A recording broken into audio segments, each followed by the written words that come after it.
ওই নারী সবচেয়ে উত্তম যেই নারী নামাজের সময় তার স্বামীকে নামাজের কথা মনে করায় দেয়। ওই নারী উত্তম যেই নারী আজান দিলে তার স্বামীকে বলে আজান হইছে মসজিদে যাও।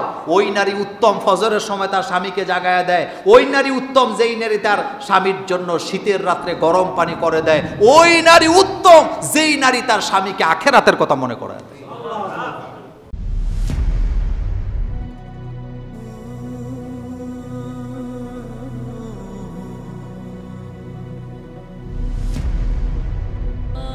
Al-Wasatiyah. Enjoy the Quranic message. ও তাহাজ্জুদ পড়ে কিন্তু জামাই ফরজ নামাজও এরকম আছে না? দেখেন স্ত্রীরা যে কত তাদের হৃদয়টা মরুভূমি। এই রকমের হাজার হাজার প্রশ্ন, ফোন, মেসেজ আমাদের কাছে আসে যে হুজুর আমার স্বামীটার জন্য একটু দোয়া করেন। আমি হালাল পথে চলতে চাই কিন্তু আমার স্বামীটা হালাল পথে চলতে চায় না। আমি ফজরের নামাজ পড়ি কিন্তু তাকে আমি বিছানা থেকে উঠাইতেই পারি না। আমি আমার মা বোনদেরকে বলবো, মায়েরা বোনেরা তোমরা চেষ্টা চালায় যাও। কোরআনুল কারিমে আল্লাহ পাক একই জায়গায় দুইজন নারীর কথা বললেন। একটা হলো হযরতে লূত আলাইহিস সালামের স্ত্রীর কথা, আরেকটা হলো ফেরাউনের স্ত্রীর কথা। ফেরাউন ছিলেন কাফের কিন্তু তার স্ত্রী ছিলেন মুমিনা। কি ছিলেন? চিন্তা করুন তো, এক বিছানায় ঘুমায়, এক বালিশে ঘুমায়, একসাথে খাবার খায় কিন্তু স্ত্রী আল্লাহওয়ালা, স্বামীটা কাফেরদের সরদার। এই জন্য আল্লাহ রব্বুল আলামিন বুঝাইয়া দিছে স্বামীর নেক আমল দ্বারা স্ত্রীকে প্রভাবিত করার কোনো সুযোগ নাই, আবার স্ত্রীর নেক আমল দিয়া স্বামীও জান্নাতে যাওয়ার কোনো সুযোগ নাই।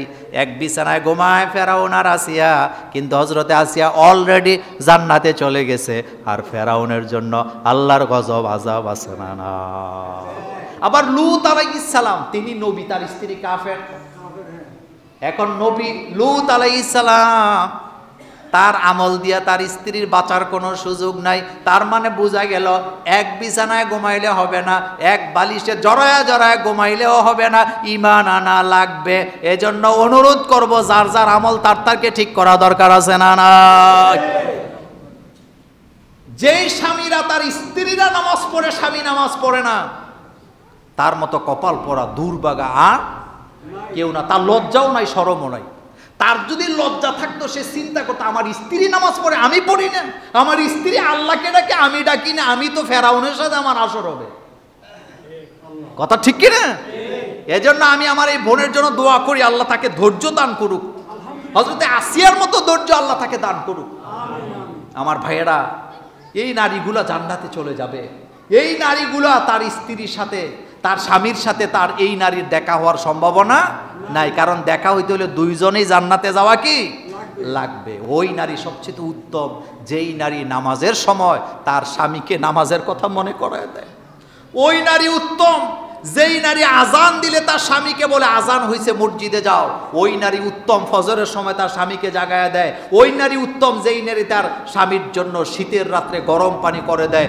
ওই নারী উত্তম যেই নারী তার স্বামীকে আখিরাতের কথা মনে করায় দেয়।